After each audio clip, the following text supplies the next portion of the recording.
Bueno, entonces vamos a hablar un poquito de transformación, entendiendo los tiempos y las transformaciones. Hay un señor que escribió un libro que se llama Refinemos la perspectiva de la iglesia.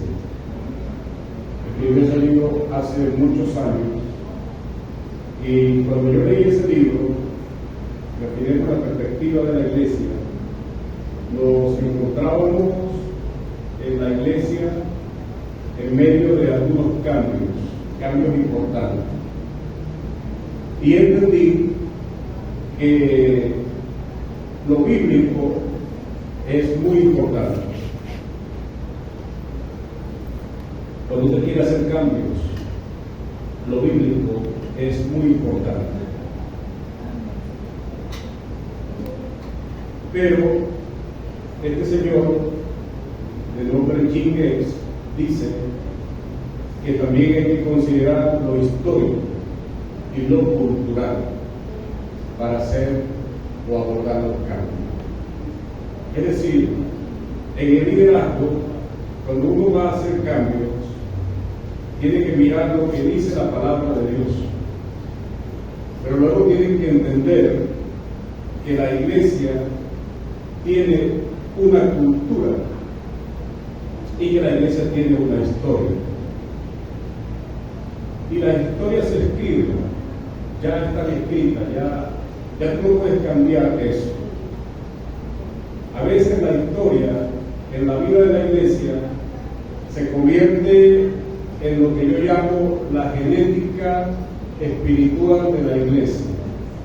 Es decir, eso está ya dentro de la mente, del corazón de los miembros de esa iglesia.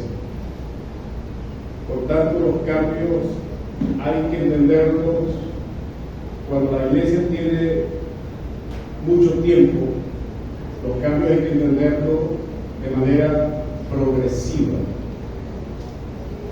Hay que mirar que hacer cambios requiere tiempo. Entonces la iglesia tiene, según lo que dice Jim Gates, el autor de Refinemos la perspectiva de la iglesia, para abordar las transformaciones hay un elemento bíblico, histórico y cultural. Lo otro es que cuando miramos la Biblia, hay que entender que la Biblia tiene tres dimensiones, lo que aparece aquí. Hay una dimensión literaria, es decir, cómo abordamos el texto bíblico. No es lo mismo que usted predique en los libros de narrativa a que usted predique en los libros, o mejor dicho, en las cartas del Nuevo Testamento. Son dos formas, dos estructuras distintas, y mucho menos poesía. La poesía tiene otro sentido en su estructura que hay que entender. Entonces, esa dimensión de la Biblia, que tiene una dimensión literaria, escrita por cerca de 40 hombres de diferentes contextos, diferentes formas de pensar, diferentes oficios, nos hace entender que la Biblia tiene una dimensión literaria. Algunos fueron más preparados que otros. Uno mira, por ejemplo, al apóstol Pablo, ¿verdad? Un hombre muy letrado, muy estudioso, entender romano, una de las cartas de Pablo es profundo. No es igual que mirar lo que escribe Santiago. Santiago es más cotidiano, tiene una visión más pastoral, y así varias cosas, ¿no?, que podemos diferenciar. Entonces, allí hay una dimensión literaria para entender la Biblia, pero también hay una dimensión histórica. La Biblia está en un contexto histórico, y también hay una dimensión, lo que llaman teológica, es decir, el pensamiento, cómo miramos a Dios a través de la Biblia. Eso está pendiente allí siempre. Así que cuando tú vas a entender la Escritura, también tienes que entender que la Biblia tiene estas tres dimensiones. Bien, vamos a esto, a donde quiero llegar con esto. El Antiguo Testamento es un conjunto de libros que tienen también una dimensión histórica. Por eso algunos dividen o clasifican el Antiguo Testamento de esa manera, y es bueno que ustedes, como personas que quizás están empezando la fe, otros que ya están aventajados, no olviden que el Antiguo Testamento al menos se divide básicamente o se clasifica básicamente en esas tres cosas que están allí. Podemos leerlo, ¿verdad? Uno es la ley, el otro es la historia, el otro es la poesía y sabiduría, y finalmente nos encontramos con los libros profetas. Algunos dicen que hay una clasificación, subclasificación, mayores, menores. La verdad es que para mí son los libros profetas. Eso no tiene nada que ver no tiene nada que ver con un sentido de que un profeta era menos que otro. Eso no tiene ese sentido. Quizás es más el contenido, lo grueso del escrito, puede ser eso. Ok, quiero ir a esto. Vamos a ir al libro de Reyes. Libro de Reyes.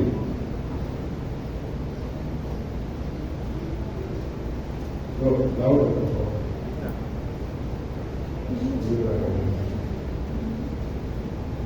¿Ustedes alguna vez han leído el libro de Reyes?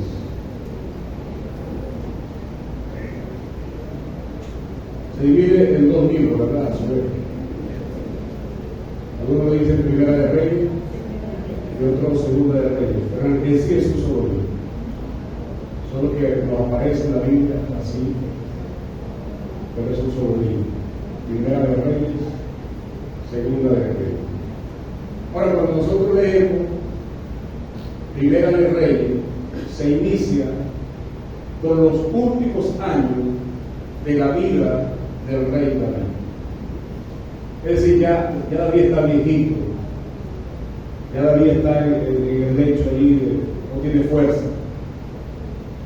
Tiene que buscar a una virgen para que lo arrope, esté con él allí, le dé calor. David está inactivo, ¿verdad?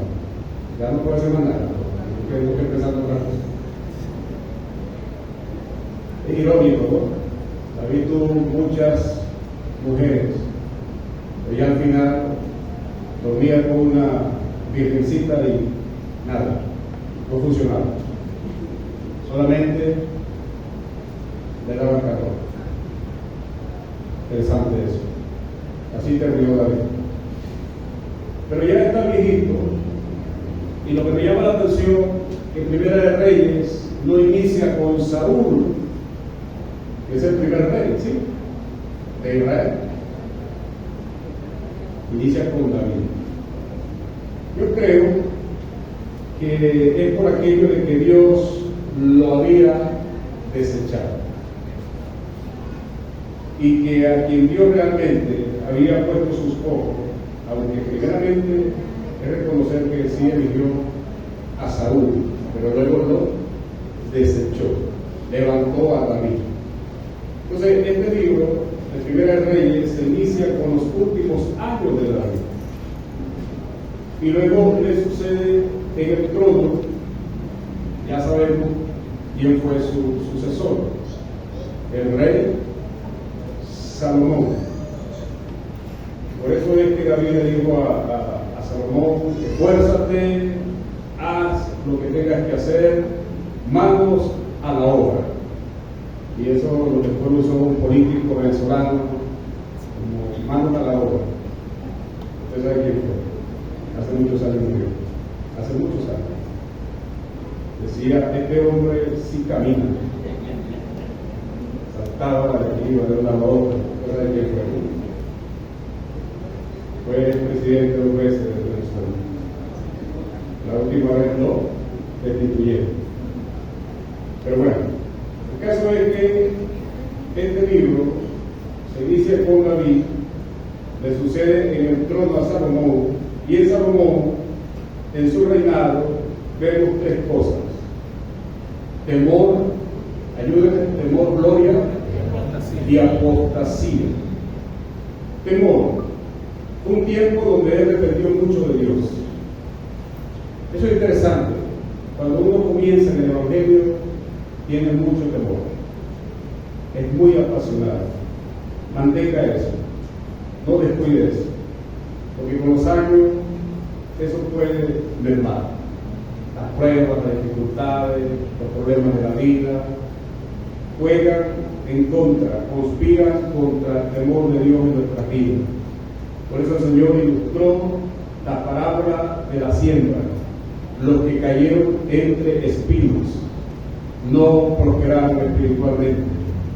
¿Por qué? Porque con el tiempo, el afán de la vida, los problemas, las dificultades, dice el Señor que dice que ahogó el fruto.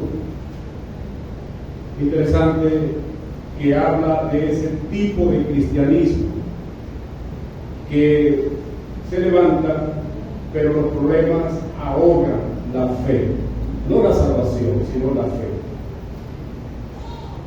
Y creo que Salomón, después de ese temor de Dios tan grande en su vida, lo que lo llevó a esa etapa de la gloria del reino, ¿no? La gloria increíble, el esplendor único de un rey que describe la Biblia, que era admirado, su fama se extendió por el mundo entero, los demás reyes iban a consultarle problemas. Bueno, ya sabemos la grandeza de Salomón, su gloria, su esplendor tremendo, el único rey que alcanzó esa gloria tan tremenda. Por eso algunos llaman a ese periodo de Salomón y de David el periodo de oro dentro de la historia del pueblo de Israel, en el tiempo de la monarquía.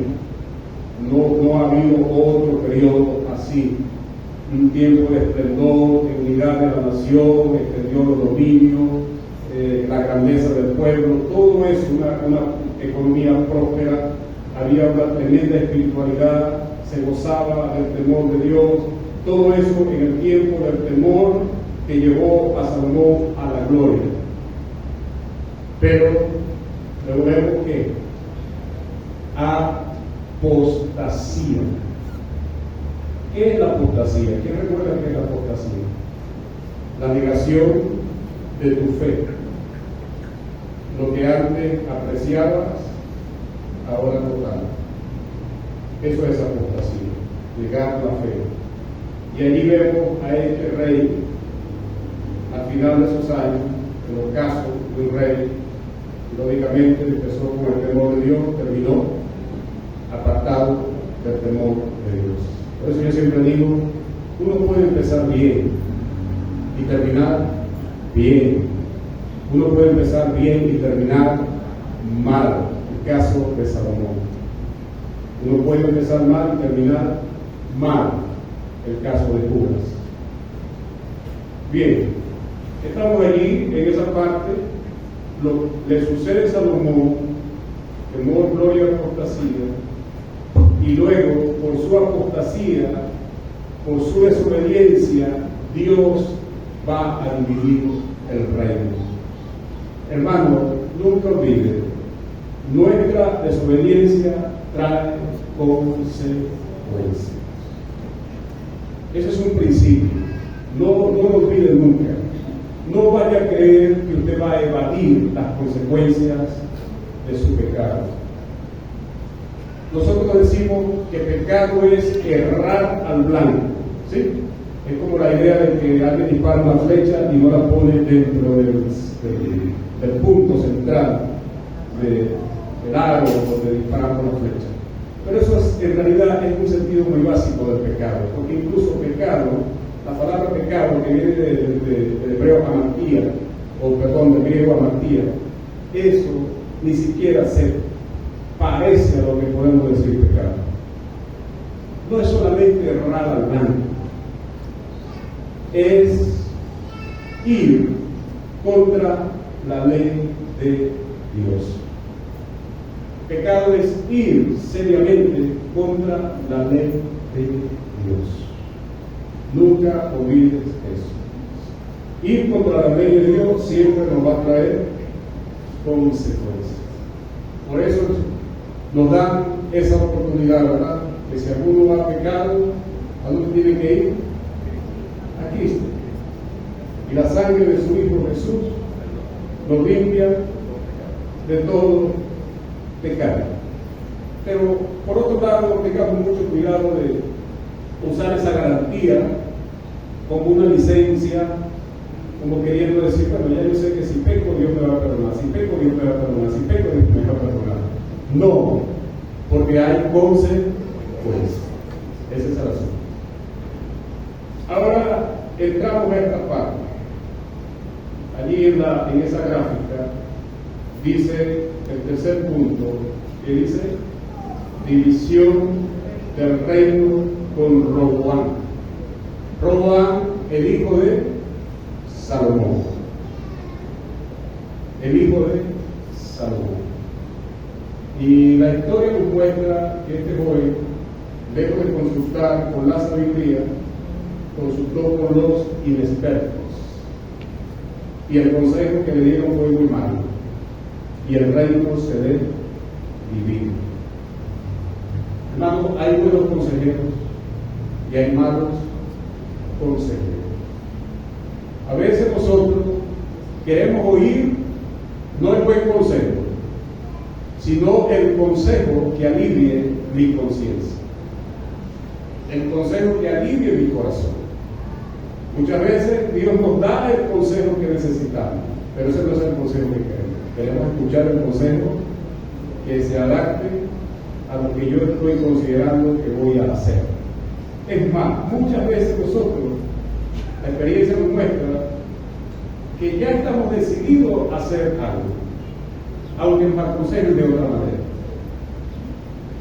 Un amigo le dijo a otro amigo, un amigo estaba comprando un carro, y entonces su amigo que sabía del carro, él no sabía de carro y quería comprar un carro.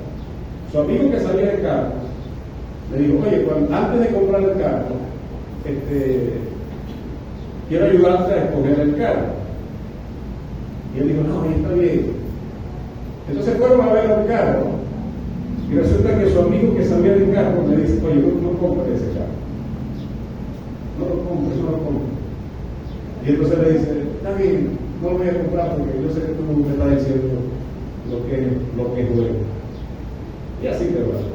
Pasó una semana y luego el amigo que quería comprar el carro pasó frente a la casa del amigo y le dijo, mira, ve, compra el carro. Entonces, ¿para qué estás buscando consejo?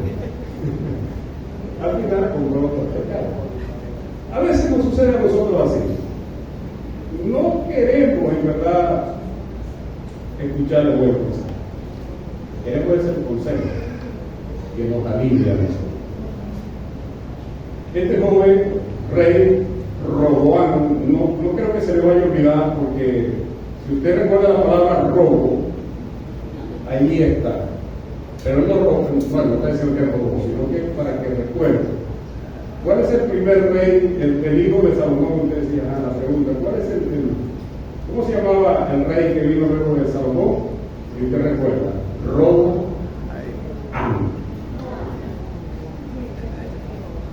Y con él viene la división del reino, ¿verdad? Se divide en dos reinos, el reino del sur y el reino del norte.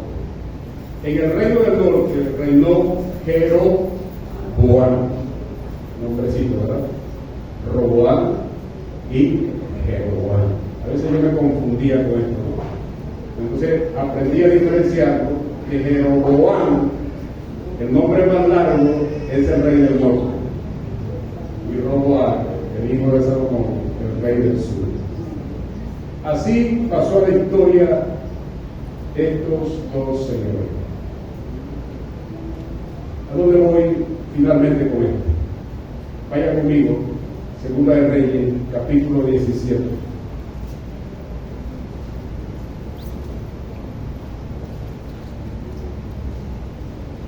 En el año aproximadamente 721 a.C.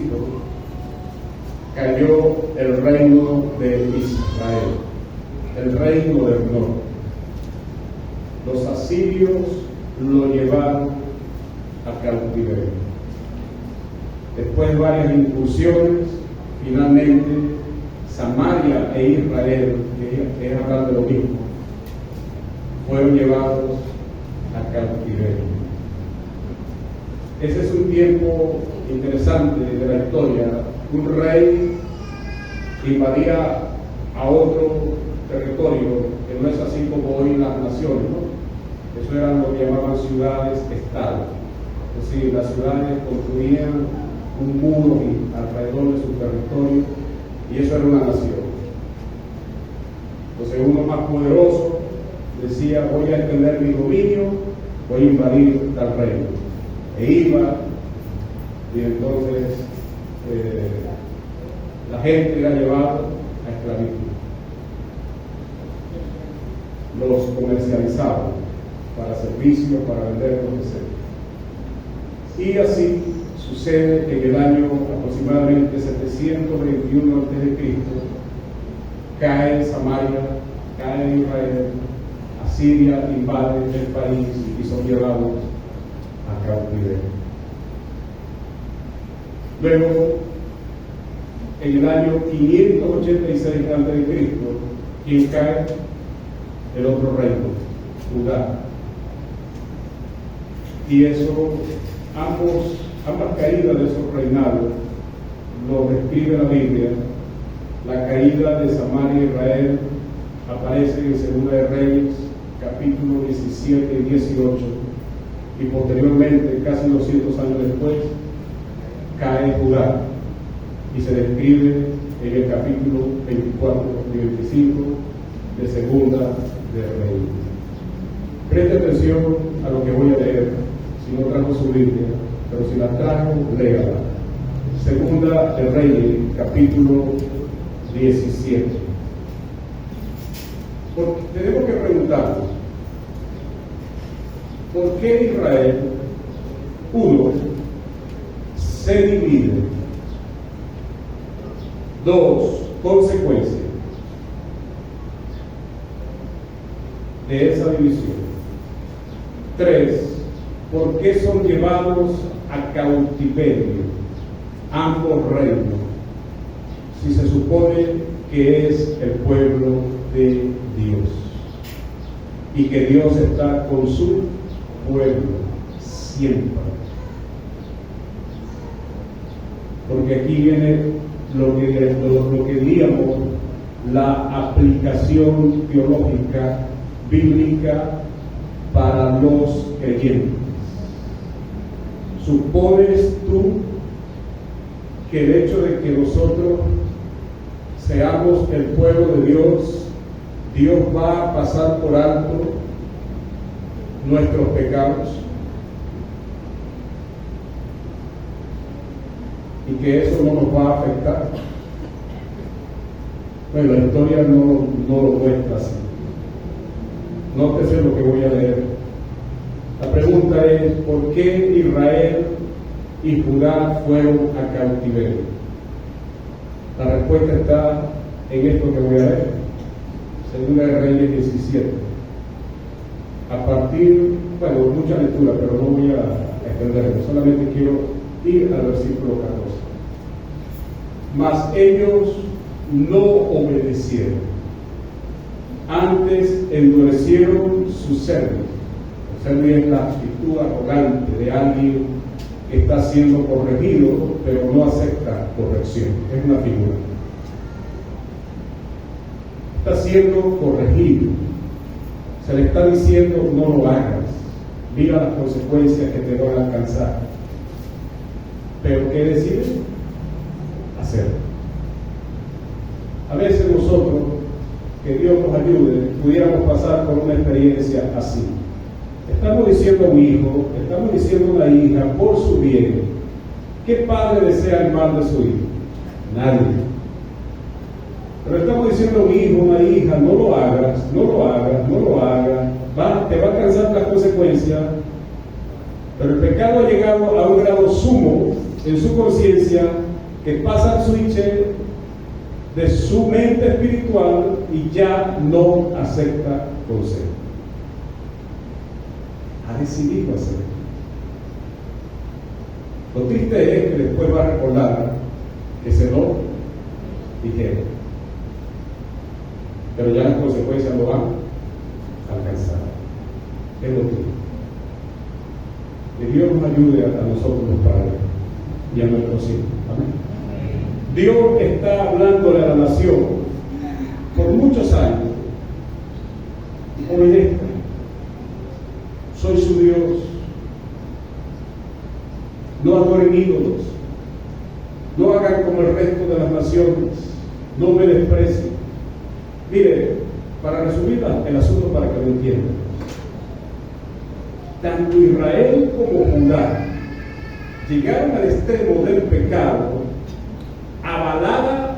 avalado por los propios reyes, los que deberían dar el ejemplo de la nación, que fueron tan atrevidos que en el templo de Dios, no el tabernáculo, sino el templo, la casa que fue dedicada por Salomón a Dios, donde Dios dijo que nunca su presencia se iba a apartar de esa casa, aunque él no necesitaba casa, pero nunca se iba a apartar su presencia.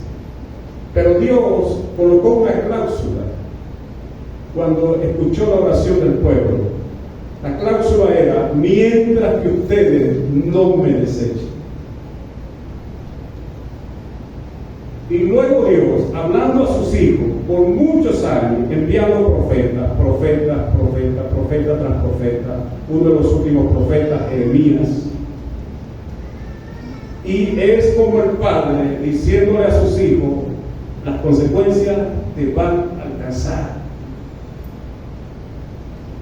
Llegaron al extremo de meter ídolos en la casa del Señor. Es decir, adoraban a Jehová, pero también adoraban a los ídolos dentro de la casa del Señor. Así llegó el grado de apostasía. Recuerden que es negación de la fe. Ya Dios se cansó. Hermano, Dios se cansa. Dios se cansa de nuestra desobediencia. Dios nos da un tiempo. Siempre yo digo a la gente: Dios te va a dar un tiempo. Toma el tiempo. No desaproveches ese tiempo antes que se cierre el paréntesis. Josías, uno de los reyes buenos, porque siempre en la categoría, los más malos reyes fueron los del norte. En el sur había algunos reyes buenos. Josías, uno de los últimos reyes buenos de Judá, se propuso en su corazón eliminar todo indicio de idolatría de su reino, y lo hizo. Acabó con toda esa idolatría, con todos esos sacerdotes, con todo. Limpió el reino de la idolatría en temor a Dios. Y Dios le dice a Josías, por medio de uno de sus profetas: voy a dejar que tú desciendas en paz al sepulcro. Es decir, tuvo misericordia de Josías, viendo su actitud y su obediencia. Le dijo: no voy a hacer lo que pienso hacer en tu reinado, porque veo que tú me amas y me eres obediente. Pero eso no significa que voy a dejar de hacer lo que dije que iba a hacer. Y Josías pasa tranquilo la historia de su reinado en paz. Claro, muere de una manera triste, pero pasa a la historia en paz. Y después, con los hijos de Josías, se produce la caída de Judá, cuando Nabucodonosor, rey de Babilonia, invade el país y los lleva a cautiverio. Y a uno de los hijos de Josías le saca los ojos y lo lleva a cautiverio.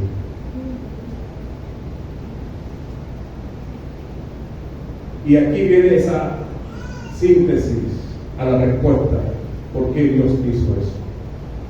Versículo 14: mas ellos no obedecieron, antes endurecieron su corazón, puede ser la palabra también, como el corazón de sus padres, los cuales no creyeron en Jehová. ¿Y no era Jehová su Dios?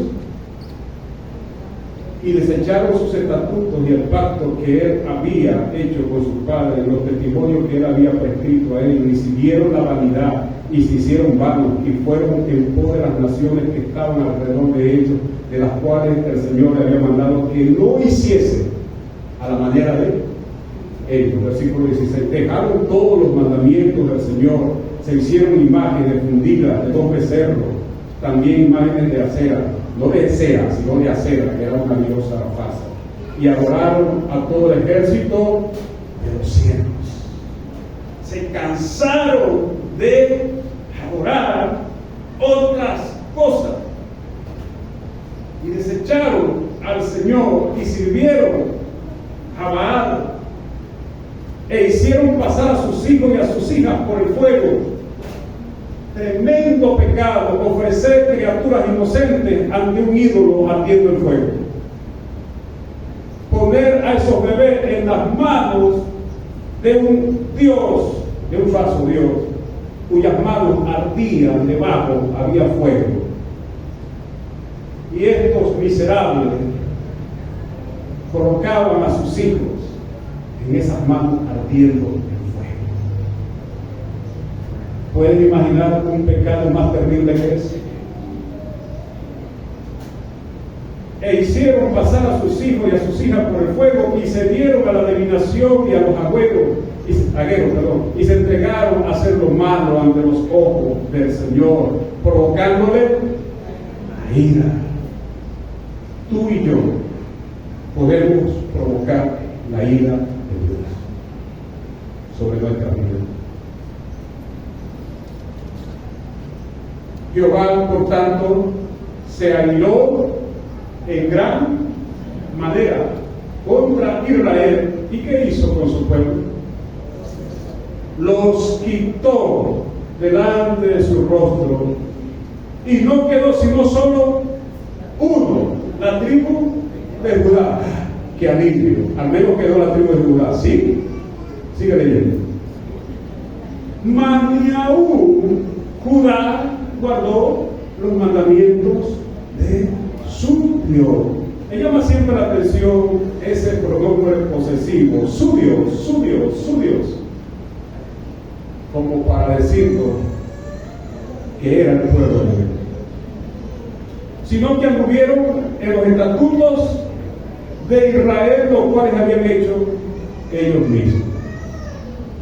Y desechó el Señor a toda la descendencia de Israel y los afligió y los entregó en manos de saqueadores hasta echarlos de su presencia, porque separó a Israel de la casa de David, y ellos hicieron rey a Jeroboam, hijo de Nabat. Jeroboam fue tremendo. Apartó a Israel del poder de Jehová y les hizo cometer pecado. Y los hijos de Israel anduvieron en todos los pecados de Jeroboam que él hizo sin apartarse de ellos, hasta que el Señor quitó a Israel delante de su rostro, como él lo había dicho por medio de todos los profetas, sus siervos. Israel fue llevado cautivo de su tierra a Asiria hasta hoy. Bueno, ¿hasta qué tiempo? Enseñanza. La historia nos muestra que Dios es un Dios de paciencia, pero también su paciencia se agota, y que tenemos que aprovechar el tiempo que Dios nos da y volvernos a Él, porque estos pueblos de Dios, ahí está la historia, hermano, para enseñarnos algo. Eso no se escribió solo para hacer historia, se escribió para enseñarnos que aquí hay una enseñanza hoy para nosotros. Hermanos, si Dios es tu Dios, ámalo y obedece lo que Él dice. Amén. Padre, muchas gracias por esta mañana, por este tiempo, en medio de este escenario cultural, liberal que vivimos, donde las redes sociales invaden nuestra mente, la mente de nuestros hijos. Ayúdanos, sosténnos y danos un corazón sensible, siempre para escuchar tu voz, para no desechar tu voz e ir en pos de tu palabra y obedecerla. Muchísimas gracias por este momento. En el nombre de Jesús. Amén.